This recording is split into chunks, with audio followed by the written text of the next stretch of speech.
Well, it's been a championship season for the NBA Golden State Warriors, and I'm proud to have with us today our guest. It's President and COO Rick Welts. Welcome. Thank you. Great to be with you. You know, I see you're wearing the bling tonight. I am. So this is the official Golden State Warriors championship ring. Hold it up so the camera can see it there. How's that?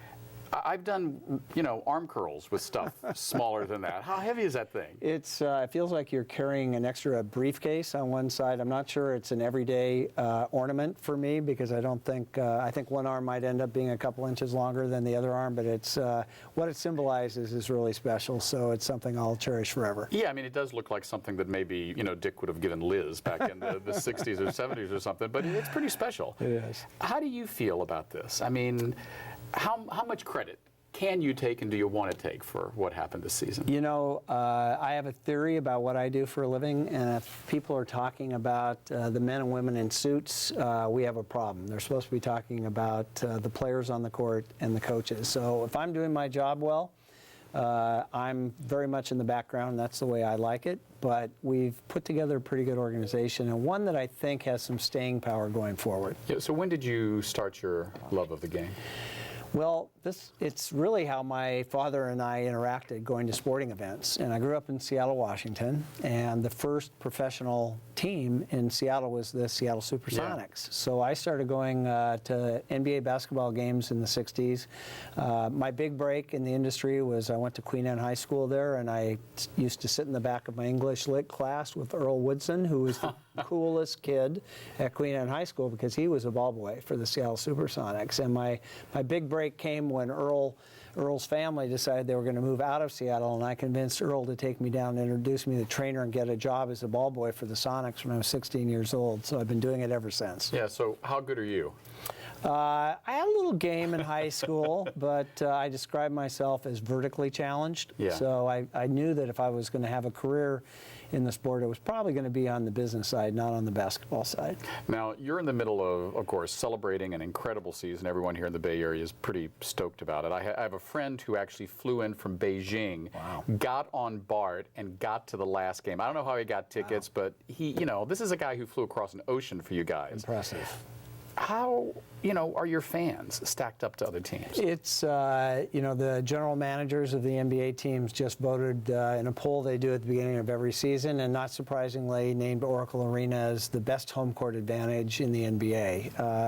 Our fans are amazing, and it's not just in the teams of late that have, you know, been extremely successful on the court. It's really the most amazing part is the 20 years before that when we weren't successful, and that the you know, fans came out and supported the team in a way that I think became legendary in the NBA. Now, a lot of good things, of course, have been said about Oracle Arena and the fans there. Are you going to translate that enthusiasm across the Bay, and how's that going? Well, you know, we're getting close to the finish line and building a over $1 billion project in San Francisco, completely privately financed, not a penny of public money. It's unprecedented anywhere else in the country, but the magic of what happens at Oracle is our main focus. But you know why I'm not worried about it? It's not, you know, we're in the oldest facility in the NBA right now. That's not the reason. It's the people who are in the arena who are the reason. And we're going to bring those people with us. We have 14,500 season ticket holders. We capped that number 2 years ago, and we promised each one of those people that if they continued their season ticket purchase, they would have the opportunity to move with us to San Francisco. And we had 98% renewal this year. I think that was part of the reason. Yeah, I can't imagine any team that wouldn't be happy with that. You know, I've seen a bunch of interviews with you, and even when you're under pressure, you seem pretty cool. I haven't seen you lose your cool like when the Pier 3032 came about, and the slings and arrows had been thrown at you by some people for the Warriors site in Mission Bay. How do you keep your cool? And have you ever lost it with all this stuff going on? No, you know, I think you just try to keep it in perspective. Like, well, this is not brain surgery, right? We're not saving lives here. We have an entertainment product, and you know, getting a project of this size, this magnitude done in San Francisco is an incredibly difficult thing to do. And we knew that at the outset. So nothing that's happened is unexpected. You know, to play the political game in San Francisco, you know, you're gonna run into some roadblocks, and we have. But so far, we've been able to knock them down one by one, and we love where we are right now. Do you think the fans will translate not only their enthusiasm, but I mean, really come across the Bay? I do. We have almost right now about half of our fans come from the East Bay, half from the San Francisco side of the Bay. Because of the site we've selected, it will be extremely easy for people in the East Bay to get to our site. Taking BART to the Powell Street Station, the brand new Central Subway in San Francisco. Maybe will some connect increased people ferry directly. service? Or? Well, I'm lobbying for that whenever I can, because I think, you know, ferries used to be the major form of transportation across San Francisco Bay. We've lost a lot of that, and it's the only form of public transportation that people actually really enjoy taking. And Mission Bay is a prime location for additional ferry traffic. Right. You said something interesting a second ago, that you are running an entertainment product. You see basketball, and specifically the Warriors, as more of an entertainment product or more of a sports product? If we ever lose track of the fact it's a sports product, we have a problem. But if we ever lose sight of the fact that everything around it creates the impression of going to a Warrior game, then we've made another mistake. So I talk about that now, especially the transition we're making from a basketball team that rents its building in Oakland to an entertainment company where only about a quarter of the events that take place in our new arena in San Francisco will be basketball games. The artists, the musical artists, have never been able to play San Francisco. So if Streisand is still singing by the time it's built, maybe I can... If she does one more tour, I think we might have an opportunity. I'm not sure we should count on that one. Well, I mean, that's kind of an interesting segue to my next question. I'm sure you've been asked this question a lot, but when you came out as a gay man, as the first openly gay leader of a major sports franchise in the United States, what was that like for you? And I want to ask it in two separate ways. What was it like for you from a business point of view, but also personally? I mean, you know, there's a stereotype of, you know, you're growing up gay, you're not good at sports, you're scared what kids are going to say to you in the locker room. I mean, I admit to that.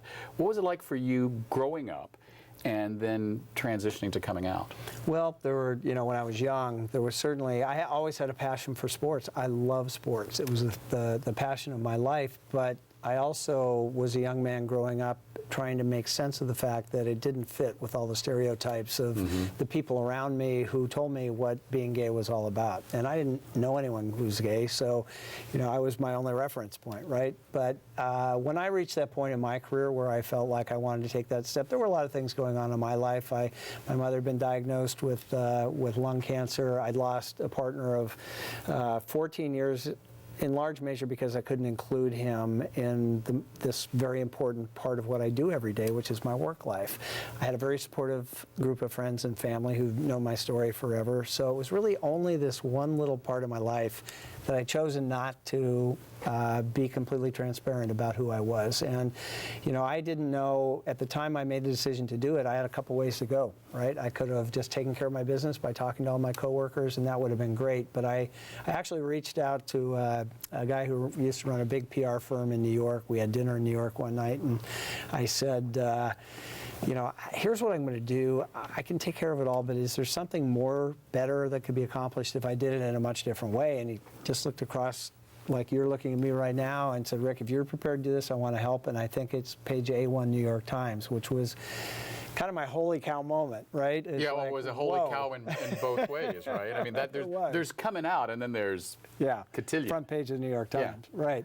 So it's been an absolutely amazing experience the last 4.5 years since that took place. I think the way I measure it, I'm not sure that story certainly wouldn't be on the front page of the New York Times today. I'm not sure it would make the New York Times today. Do you think it's newsworthy anymore? The next guy or girl or? It is because we still have a societal fascination with sports, and as much progress as we've made in our society, we're still trailing in sports. I am sorry to say I'm still the highest ranking sports executive to take that step. I'm not the only sports executive who's gay. You know, I'm in a unique vantage point for that because I have so many people who reach out to me, you know, who are in that situation. Yeah, do you some of your colleagues, you know, say to you sometimes in private or anecdotally, God, I just can't do it, I'm scared? I mean, does being a San Francisco CEO or COO make it easier? You know, it's kind of ironic that I ended up in San Francisco because I was with the Phoenix Suns when I actually took that step, and being back in Phoenix, which gets a bad reputation as a city politically. I think the city itself is a very progressive city.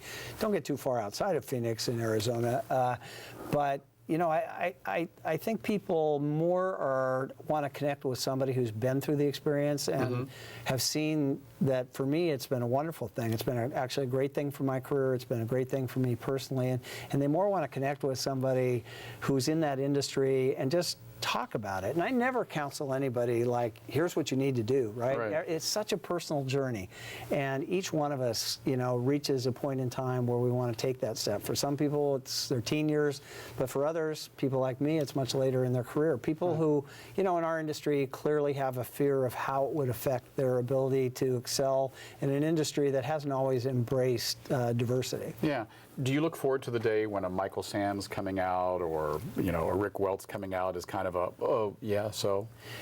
I do. We're not there yet. You know, it's still, you know, we had you know, the best freestyle skier in the world, you know, come out in the last couple of weeks. And, you know, he expressed his real honest fear. Like, how is that going to affect the things that are my economic opportunity, the companies that associate with these athletes? Am I going to be shunned by those who feel like I don't fit the stereotype of what our industry is? So I get it. Think about, you know, the athletes who are in that position, the athletes especially. These are these are people in their 20s for the most part who don't have a huge amount of life experience, you know, and they have a very short period of time when they have the economic opportunity to earn a living. So I get it, but it's changing, and I think what's happened in our society has accelerated that in a way that I could never have imagined. Do you see yourself as a role model?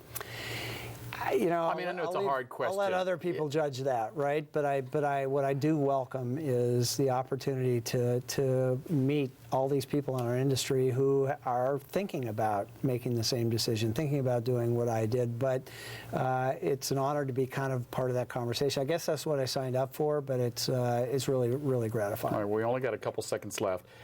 What's the season going to be like? Season's going to be awesome. I mean, how many of these things are you going to be wearing? I don't know. I have, you know, a good friend of mine, the famous Bill Russell, who was with the Boston Celtics, actually has more championship rings than he has fingers. He won 11 championships in 13 years. So I don't think anyone's ever going to do that again, but I think there's plenty of room for another. Great. We're going to give you the last word. Anything you'd like to say to your fans out there for the Golden State Warriors? You know, it's one of the most unique it's the most unique chemistry in sports, I think. We have a young team that is filled with really wonderful people. It's the nicest group of athletes I have ever been around in my entire career, and we have a fan base that is so deserving of the entertainment and joy that comes from winning games and doing it in a way people can be proud of. So we're going to keep doing it. Great. We look forward to seeing the players and the fans over here on this side of the bay pretty soon. Thanks. We've been speaking to Rick Welts. Next up, our conversation with Mark Burns, giving us healthy options for seniors in their homes. We'll be right back.